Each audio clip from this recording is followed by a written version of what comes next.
Bismillahirrahmanirrahim. Assalamualaikum warahmatullahi wabarakatuh.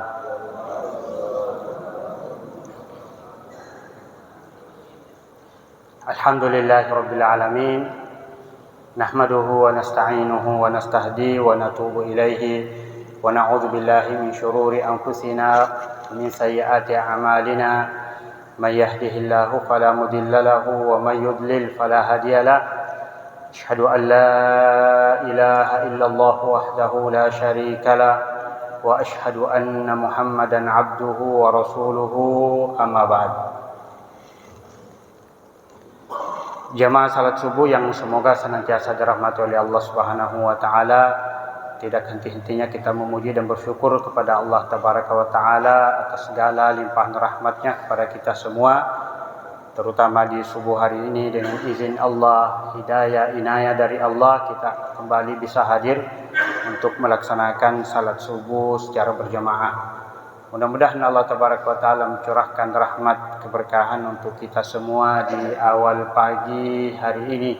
Amin ya rabbal alamin. Salam salawat semoga senantiasa tercurah pada Nabi kita Muhammad sallallahu alaihi wasallam. Lewat perjuangan dan kerja keras beliau kita dapat merasakan al-Islam, dan kita berbahagia berbangga dengan Islam yang telah dibawa, diperjuangkan oleh Rasulullah Muhammad sallallahu alaihi wasallam.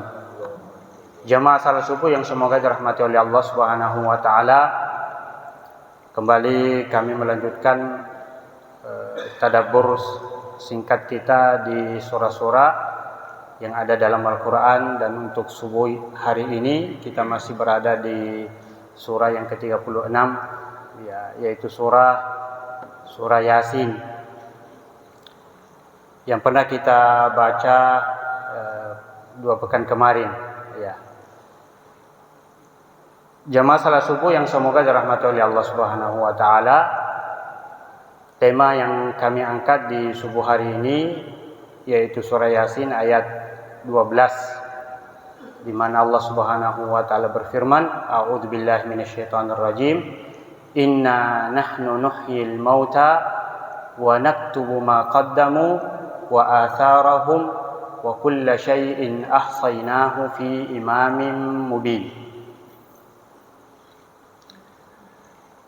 Jamaah salat subuh yang semoga dirahmati oleh Allah Subhanahu wa taala, saya mengingatkan tema pekan kemarin jamaah yang berbahagia yang kita baca tentang perubahan fase-fase kehidupan manusia, bahwa siapa yang Allah ciptakan dan berikan umur yang panjang, maka secara sunnatullahnya dia akan kembali menjadi lemah. Semakin tua orang, kemampuannya semakin lemah. Bahkan dalam beberapa ayat yang pernah kita baca kemarin, bahwa dia akan lupa kembali apa-apa yang pernah dia tahu sebelumnya. Itulah manusia. Untuk tema surah ini di ayat ke-12, jamaah rahimakumullah, Allah Subhanahu wa taala menggambarkan kepada kita semua. Kata Allah Subhanahu wa taala, inna nahnu nuhyil mauta, sesungguhnya kamilah yang menghidupkan orang-orang yang telah mati. Inna nahnu nuhyil mauta wa naktubu ma qaddamu, dan kami mencatat apa-apa yang mereka telah kerjakan. Wa atharahum, dan bekas-bekas mereka. Wa kulla syai'in ahsaynahu fi imamin mubin, dan segala sesuatu kami telah kumpulkan, catat dan taruh dalam kitab yang jelas atau Lauhil Mahfuz. Kata para ulama jamaah rahimakumullah, di ayat ini ada 4 hal yang Allah sampaikan pada kita semua. Mudah-mudahan tidak mengambil waktu yang panjang di subuh hari ini. Ada 4 hal yang Allah sampaikan pada ayat ini, dan kaitannya dengan ayat-ayat sebelumnya, mulai dari ayat pertama sampai dengan ayat 11. Kaitannya dengan ayat ini, bahwa ayat ini menjadi inzar, menjadi peringatan bagi orang-orang yang tidak mau beriman sebelumnya yang disebutkan di 2 atau 3 ayat. Dan sekaligus juga ayat ini menjadi busyra, berita gembira bagi orang yang beriman dan mengikuti Rasulullah, menerima kitab Al-Quran sebagai kitab. Jadi kalau kita lihat nanti pada ayat-ayat 1 sampai 11 ya, yang Allah jelaskan tentang Al-Quran, tentang kerasulan Rasulullah Muhammad sallallahu alaihi wasallam, kemudian Allah sebutkan ada orang-orang yang tidak mau beriman. Iya, sudah tertutup hatinya, terkunci mati hatinya, sehingga dia tidak bisa lagi beriman, ya, tidak mau lagi menerima kebenaran. Dan ada orang-orang yang justru beriman dan mengimani Al-Quran, mengimani Rasulullah Muhammad sallallahu alaihi wasallam. Maka pada ayat ini menjadi peringatan bagi orang yang tidak beriman tadi dan berita gembira bagi orang yang beriman. Kata Allah Subhanahu wa taala, "Inna nahnu nuhyil mauta." Sesungguhnya kami akan menghidupkan orang-orang yang telah mati. 1. Wa naktubu ma qaddamu, dan kami mencatat apa-apa yang telah dikerjakan oleh manusia. 2. Wa atharahum, dan juga mencatat bekas-bekas mereka. Nanti kita lihat apa maknanya jamaah berbahagia. Dan yang keempat, wa kulla syai'in ahsainahu fi imamin mubin. Dan segala sesuatu Allah telah catat dan taruh rapi, simpan, ya, bahkan sebelum alam raya ini terciptakan di Lauhil Mahfuz. Ada 4 makna dalam ayat ini jamaah yang berbahagia yang Allah sampaikan pada kita semua. Pertama, Allah katakan bahwa kami akan menghidupkan orang-orang yang telah mati. Apa maksudnya jamaah rahimakumullah? Bahwa pada hari kemudian, ya, hari berbangkit, makanya disebut dengan Yaumul Ba'ats, hari dibangkitkan manusia kembali.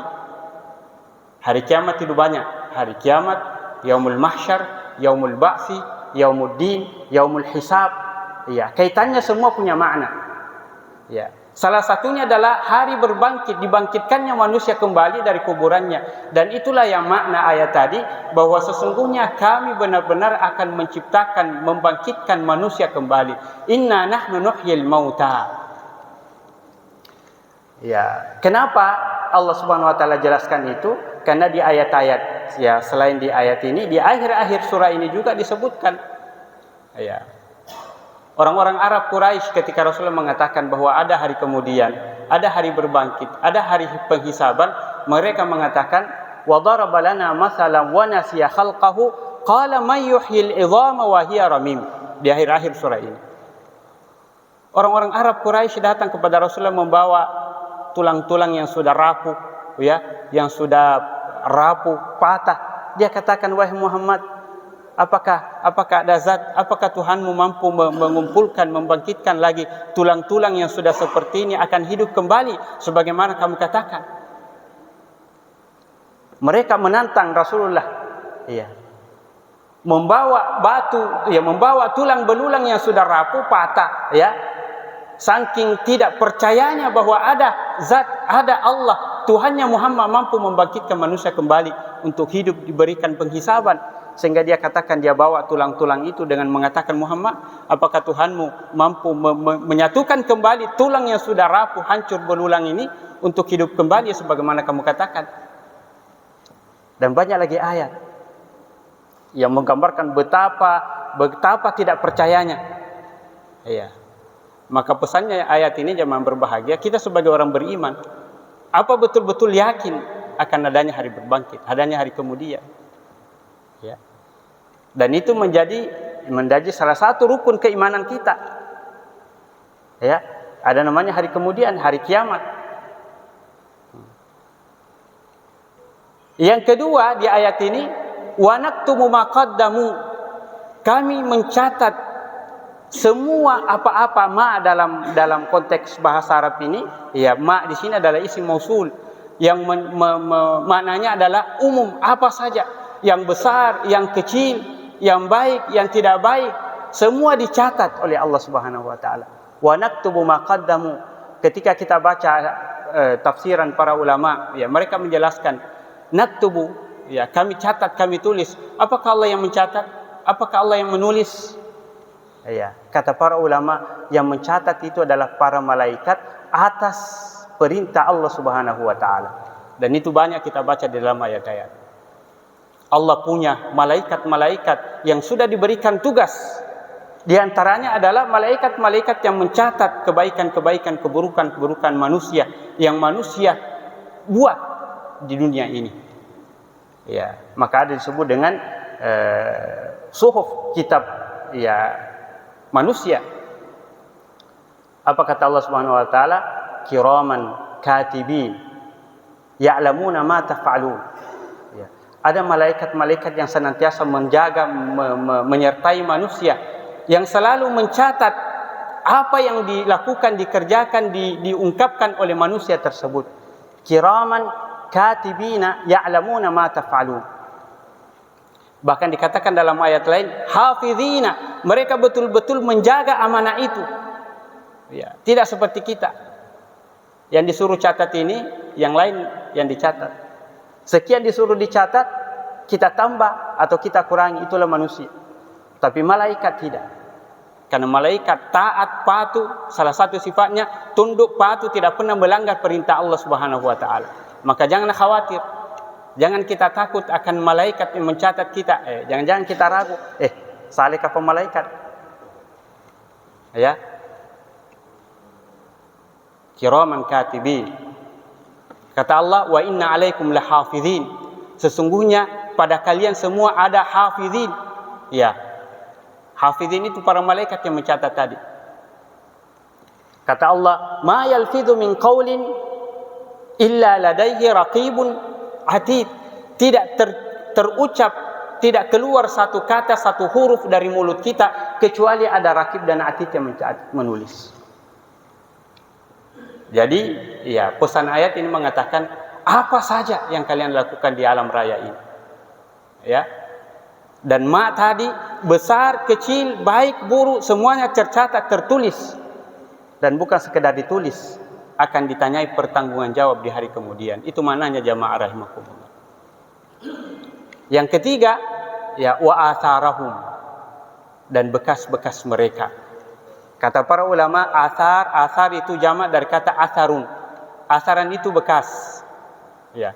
Kalau kita berjalan di atas pasir, kemudian langkah kaki kita tertinggal di belakang kelihatan, itulah asar. Kalau ada hewan berjalan di atas pasir, di atas debu, kemudian melintasi, kemudian kita lihat bekas-bekas kakinya, telapak kakinya, pijakannya, itulah asarun. Dalam tafsiran ayat-ayat di dalam surah ini, jamaah yang berbahagia, kata para ulama, wa atharahum, ya, kami catat, kami tulis bekas-bekas mereka manusia.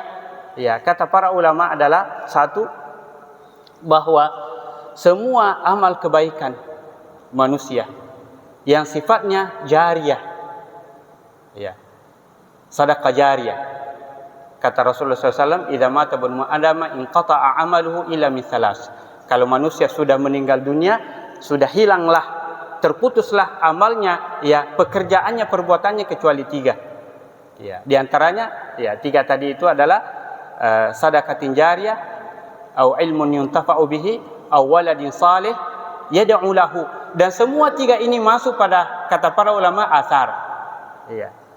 Sedekah jariyah, orang berinfak, bersedekah di masjid, bangun musalla, bangun sumber air, bangun jalan, bangun sekolah, dan dipakai oleh masyarakat umum. Ya, dia sudah meninggal dunia, sudah tidak bisa lagi beramal, tapi pahalanya mengalir terus untuknya. Itu juga termasuk asar, kata para ulama. Au ilmun aw waladin salih yad'u lahu.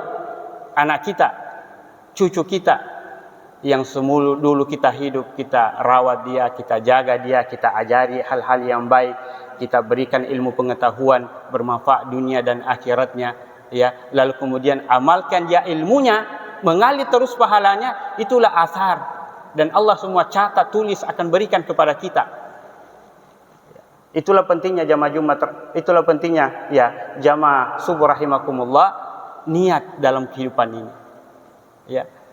Jangan kita memang memandang enteng itu, mengantar anak ke sekolah, mengantar istri atau keluarga ke kantor untuk bekerja. Jangan dipandang enteng, jangan dilihat itu ini dunia. Tidak. Niatkan semuanya lillahi tabaraka wa ta'ala. kita bergerak melangkah ke tempat kerja, mengantar anak, mengantar cucu, niatkan semua kebaikan lillahi tabaraka wa ta'ala untuk kepentingannya dia. Di hari kemudian kelak dia akan menjadi asar.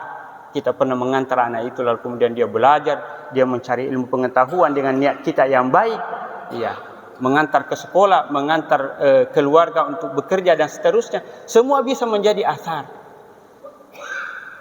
Ya. Sehingga penting Pak untuk setiap kalau tidak bisa setiap kali itu mengantar anak-anak di pagi hari ke sekolah, paling tidak begitu dia mau masuk sekolah SD kah, SMP kah, SMA kah, kuliah kah, niatkan ini sebagai amal jariah. Bukan sekedar apa yang mau dia makan setelah dia lulus. Ya, mau jadi ini, mau jadi ini, mau jadi ini. Tidak sebatas itu. Itu hanya bagian dari sesungguhnya yang kita mau dapat. Ya. Wa atharahum awaladin salih tadi, ya, anak-anak yang sudah meninggal maki semuanya, tidak ada maki semuanya, tidak pernah putus nama kita disebut setelah selesai salat. 5 kali sehari semalam dia sebutkan nama kita dalam doa-doanya. Itu semua adalah asar, kata para ulama.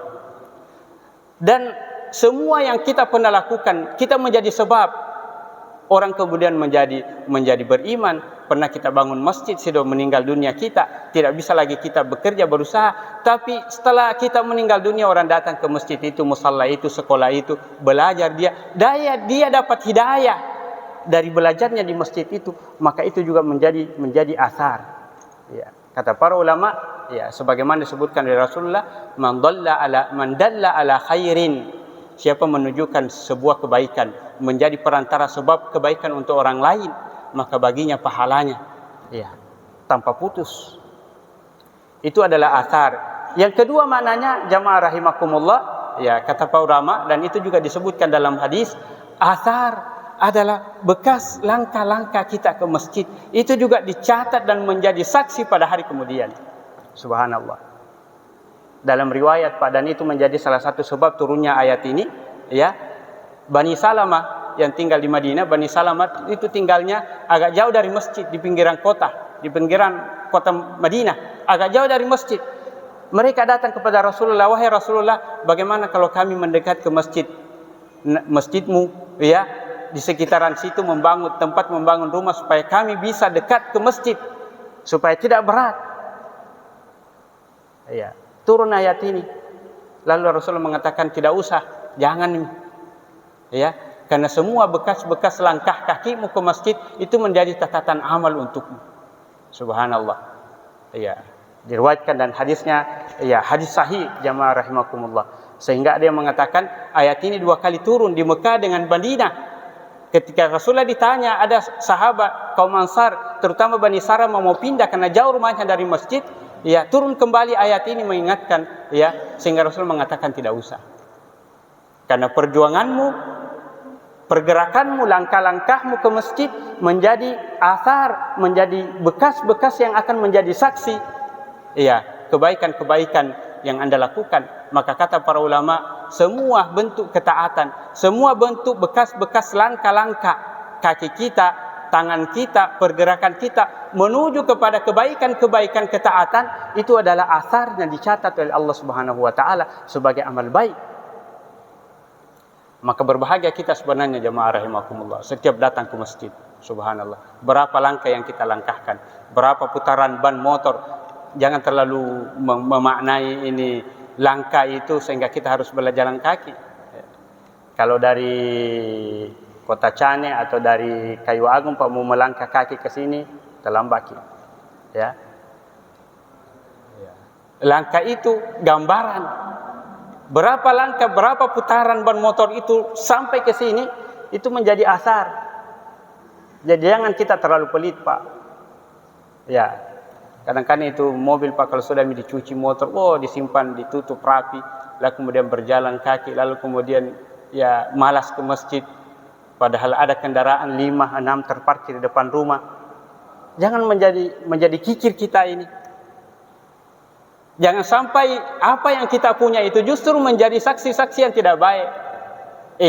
Nah bungkus Kak, nah taruh-taruh, nah simpan-simpan, tidak nah sentuh-sentuh. 5 tahun tidak leceh-leceh itu motor, mobil. Tidak pernah dipakai ke masjid. Itu pernah pakai kalau mau ke hotel, mau ke pertemuan toko-toko besar, mau ke ini. Ya. Padahal Allah mengatakan, khuzu zinatakum inda kulli masjidin. Ambillah pakaian yang terbaik kalian yang Anda bakakan ketika mau menuju ke masjid. Ada itu baju Pak, satu kali jadi dipakai dalam seumur hidup. Baju pelantikan, baju pesta, tas satu kali je. Iya Ustaz. Tas satu kali je. Ya, ditaruh-taruh, disiapkan, dijahit khusus. Tapi kadang-kadang apa yang menjadi asar, menjadi saksi-saksi kebaikan, ketaatan, kadang-kadang itu menjadi kurang. Yang terakhir dalam ayat ini jamaah rahimakumullah adalah wa kulla syai'in ahsaynahu fi imamin mubin. Dan segala sesuatu di alam raya ini, ya manusia, pergerakannya, umurnya, rezekinya, apanya sudah tercatat di Lauhil Mahfuz. Ya, kata para ulama disebutkan kitab Lauhil Mahfuz dengan imam karena imam itu adalah yang mengumpulkan, yang menjadi sandaran, yang menjadi acuan. Maka kitab Lauhil Mahfuz menjadi kumpulan sandaran acuan semua apa yang terjadi di alam raya ini. Maka dia disebut dengan imam. Jamaah subuh rahimakumullah, ya saya mengulangi ya makna ayat tadi. Ada 4 ya makna dalam ayat ini. Yang pertama bahwa Allah akan membangkitkan manusia pada hari kemudian kelak. Dan bukan sekedar bangkit Pak, untuk apa? Untuk dihisab. Ya, maka disebut dengan yaumul hisab. Ya. Yang kedua, ya, Allah mencatat melalui para malaikatnya semua apa yang kita lakukan, baik, buruk, besar, kecil, ketaatan, ketidaktaatan, ya. Ya. Semuanya tercatat, semuanya tertulis rapi dan itu akan diperlihatkan kepada kita pada hari kemudian kelak. Kecuali apa yang dihapus oleh Allah Subhanahu wa taala dengan amal baik kita, kesalahan-kesalahan. Ya. Ada yang mengatakan memang dihapus Pak, dihilangkan itu keburukan dengan kebaikan yang kita lakukan atau taubat yang kita lakukan. Ada yang mengatakan tetap ada tertulis itu. Tapi tidak dinilai lagi karena adanya penghapusan, adanya pemaafan dari Allah, adanya kebaikan yang menutupi keburukan itu. Apapun mananya jamaah rahimakumullah bahwa kebaikan menghapus kesalahan. Itu dalam ayat dan dalam hadis. Yang ketiga jamaah rahimakumullah bahwa bekas-bekas kalau kita sudah meninggal dunia, semoga ada bekas, ada asar, ada ucapan-ucapan, sebutan-sebutan manusia di belakang kita. Oh dulu Pak Haji topnya di masjid ini bangun, ya. Kalau ada yang mau dibangun tidak ada kata-katanya Pak, tapi langsung 100 juta, 10 juta keluar. Kadang kita itu kalau musyawarah mau bangun masjid, ada kita bicara bagaimana ini. Ada orang tidak bicara Pak, langsung sekian sak dan seterusnya. Itu semuanya menjadi asar. Maka mari kita mengukir ya bekas-bekas asar-asar sendiri. Apakah sakada jariah, apakah anak-anak kita bina, ya anak didik, bukan saja anak biologis, ya, tapi anak didik, anak ideologis juga bisa menjadi bagian dari itu. Maka mengajar itu bukan sekedar mengajar, mencari rezeki, tapi niatkan sebagai amal saleh. Ya, ilmu yang kita ajarkan, pemahaman, pengetahuan, apakah sifatnya agama ataupun umum, niatkan yang baik supaya dia menjadi bekas. Dan langkah-langkah kita begitu menuju ke masjid, mari kita berniat dengan baik, betul-betul ikhlas karena Allah. Maka tidak ada yang kita lalui, kita pijak, kita kendarai, kita pakai dia kecuali menjadi asar kebaikan-kebaikan untuk kita semua. Dan yang terakhir, kita percaya, meyakini bahwa ada kitab Lauhil Mahfuz yang Allah sudah catat semua apa yang akan terjadi di alam raya ini. Yang terakhir, jamaah rahimakumullah, saya katakan tadi bahwa ayat ini menjadi inzar, peringatan bagi orang yang tidak beriman. Tidak beriman akan adanya hari kemudian, tidak beriman akan adanya malaikat-malaikat yang mencatat amal perbuatan, tidak beriman akan adanya yaumul hisab, dan juga sebagai berita gembira bagi orang-orang yang telah beriman. Maksudnya apa berita gembira? Oh ternyata pada hari kemudian Allah akan memberikan balasan semua apa yang pernah kita lakukan. Sekecil apapun kebaikan itu. Bahkan kita sudah tidak bekerja, beramal lagi, kita bisa mendapatkan kebaikan-kebaikan itu melalui amal-amal jariah tadi. Maka jemaah rahimakumullah, semoga apa yang kami baca dari surah ini, surah Yasin ayat ke-12, ya sebenarnya dari awal ayat, ya awal surah sampai dengan ayat 12, ya karena ayat 12 ini seperti merangkum dari ayat-ayat sebelumnya. Mudah-mudahan memberikan keberkahan. Mohon maaf atas segala kekurangan kalau terlalu panjang, jemaah rahimakumullah. Kalau ada yang kurang ditambahi, kalau ada yang berlebihan tidak tepat dikurangi, ya dicari yang benar sehingga menjadi keberkahan untuk kita semua. Subhanakallahumma wa bihamdika asyhadu an la ilaha illa anta astaghfiruka wa atubu ilaik. Assalamualaikum warahmatullahi wabarakatuh.